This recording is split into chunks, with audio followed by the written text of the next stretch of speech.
नमस्कार, मौलिक शक्ति न्यूज देख रहे हैं आप और मैं हूं आपके साथ सायमा। वक्फ बिल को लेकर सुप्रीम कोर्ट में चल रही बहस पर अब विपक्ष और मुसलमानों को बड़ी राहत मिली है और मोदी सरकार को कहीं न कहीं बहुत बड़ा झटका भी लगा है। अब अगली सुनवाई पर क्या कुछ होगा वो देखने वाली बात है, लेकिन आज क्या कुछ सुप्रीम कोर्ट में हुआ और किस तरीके से इसे बड़ी जीत मुसलमान बता रहे हैं, चलिए पूरी कहानी और एक एक पॉइंट आपको समझाते हैं।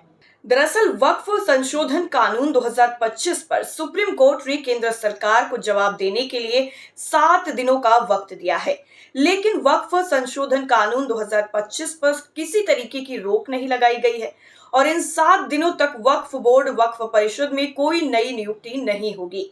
केंद्र सरकार ने मामले की सुनवाई होने तक वक्फ बोर्ड वक्फ परिषद में किसी भी गैर मुस्लिम की नियुक्ति नहीं करने का भरोसा दिया है। इससे पहले केंद्र सरकार ने सुप्रीम कोर्ट को आश्वासन दिया कि अगली सुनवाई तक वक्फ बाय यूजर या वक्फ बाय डीड संपत्तियों को डी नोटिफाई नहीं किया जाएगा, यानी इसे वक्फ से नहीं लिया जाएगा।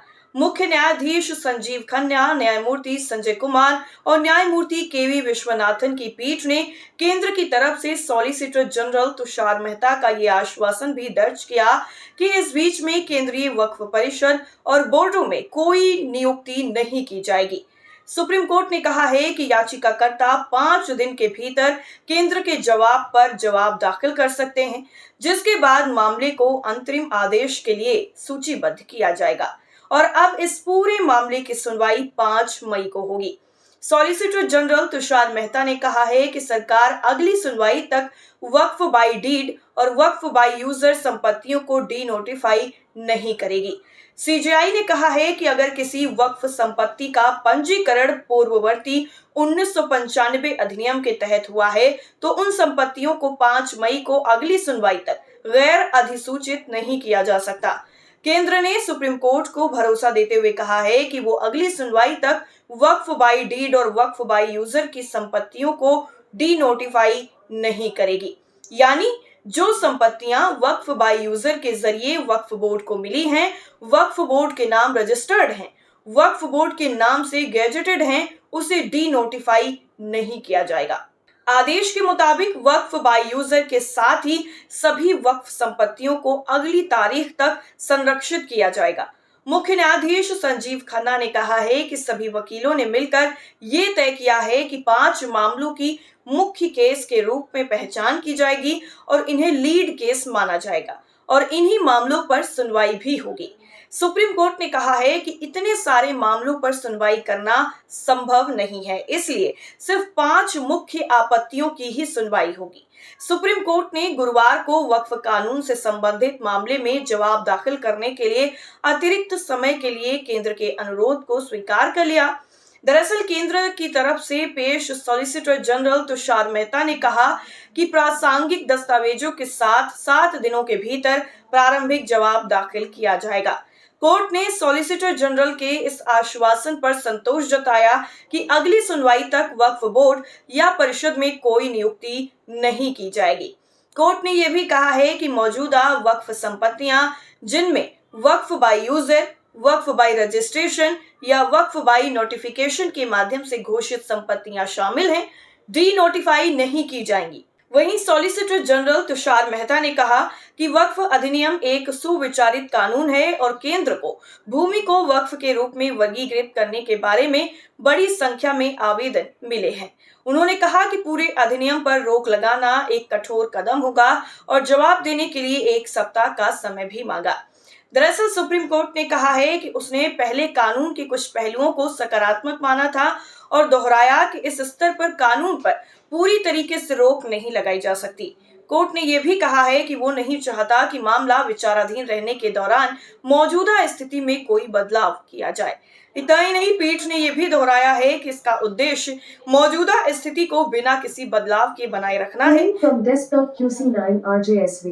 जब तक मामला न्यायिक समीक्षा के अधीन है। इस फैसले पर प्रतिक्रिया देते हुए आप विधायक अमानतुल्लाह खान ने कहा है कि वो सुप्रीम कोर्ट जजों और अधिवक्ताओं के आभारी हैं, जिन्होंने धर्म से ऊपर उठकर देश की रक्षा करने में हमारी मदद की। अमानतुल्लाह खान ने यह भी कहा है कि हम इस फैसले से संतुष्ट हैं, क्योंकि केंद्र सरकार ने कोर्ट में कहा है कि वक्फ बाय यूजर के तहत संपत्तियां वक्फ के पास ही रहेंगी और वक्फ बोर्ड के सदस्यों का इसमें कोई हस्तक्षेप नहीं होगा। केंद्र सरकार 7 दिन में जवाब देगी। डीएम कोर्ट से ऊपर कैसे हो सकता है? ये प्रावधान कानून से निश्चित रूप से हटाया जाएगा। वक्फ बोर्ड वैसे ही बना रहेगा जैसे वो है। सुप्रीम अदालत से आए इस फैसले पर कांग्रेस सांसद इमरान प्रतापगढ़ी ने कहा है कि वो इस फैसले के लिए सुप्रीम कोर्ट के आभारी हैं।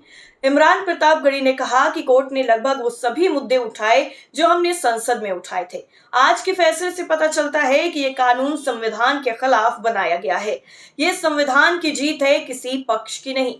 आने वाले दिनों में कोर्ट और भी राहत देगा और सरकार की जमीन हड़पने की साजिश को रोकेगा। वहीं इस पूरे मामले में हिंदू पक्षकार हिंदू सेना के चीफ विष्णु गुप्ता के वकील वरुण कुमार सिन्हा ने कहा है कि आज सुप्रीम कोर्ट में भारत के सॉलिसिटर जनरल ने स्पष्ट रूप से कहा है कि नए संशोधन अधिनियम के तहत वक्फ परिषद या बोर्ड में कोई नियुक्ति नहीं की जाएगी। सॉलिसिटर जनरल ने यह भी कहा है कि सरकार अगली सुनवाई तक वैसे वक्फ बाय यूजर को जो रजिस्टर्ड और गैजेटेड है उसको डी नोटिफाई नहीं करेगी। इतना ही नहीं, उन्होंने ये भी कहा है कि वैसी संपत्तियां जो वक्फ बाय यूजर जो रजिस्टर्ड और गैजेटेड नहीं है उस पर एक्शन लिया जा सकेगा। वरुण कुमार सिन्हा ने कहा है कि इसका मतलब है कि वक्फ कानून 2025 के बाकी प्रावधान प्रभावी रहेंगे। उन्होंने कहा है कि सरकार ने दोनों पक्षों के बीच संतुलन बनाने की कोशिश की है ताकि कोई भी पक्ष पूर्वाग्रह ना महसूस करे। सरकार ने तय कर दिया है कि वो किसी के भी खिलाफ नहीं है। उन्होंने कहा कि इन दो प्रावधानों के अलावा वक्फ कानून 2025 पर सुप्रीम कोर्ट ने स्वीकृति दे दी है।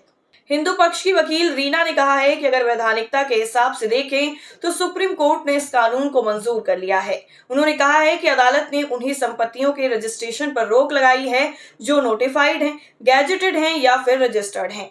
यहाँ पर यह समझना होगा कि जो वक्फ बाय यूजर में जो ओरल वक्फ था, ओरल स्टेटमेंट थे, आज सर्वोच्च न्यायालय ने उसे निरस्त कर दिया है। ये एक तरह से हिंदू पक्ष की जीत है। तो वहीं दूसरी तरफ विपक्ष और मुस्लिम पक्ष लगातार ही कह रहा है कि उनकी जीत है और आने वाले वक्त में जब अगली सुनवाई होगी सुप्रीम कोर्ट में तो इसमें और भी बड़ी जो रोक है वो देखने को मिलेगी और इस वक्फ बिल संशोधन जो लाया गया है उससे पूरी तरीके से खत्म किया भी जा सकता है। वैसे आपको क्या मानना है सुप्रीम कोर्ट की इस कार्रवाई पर? कमेंट करके जरूर बताइए। फिलहाल के लिए इतना ही। नमस्कार।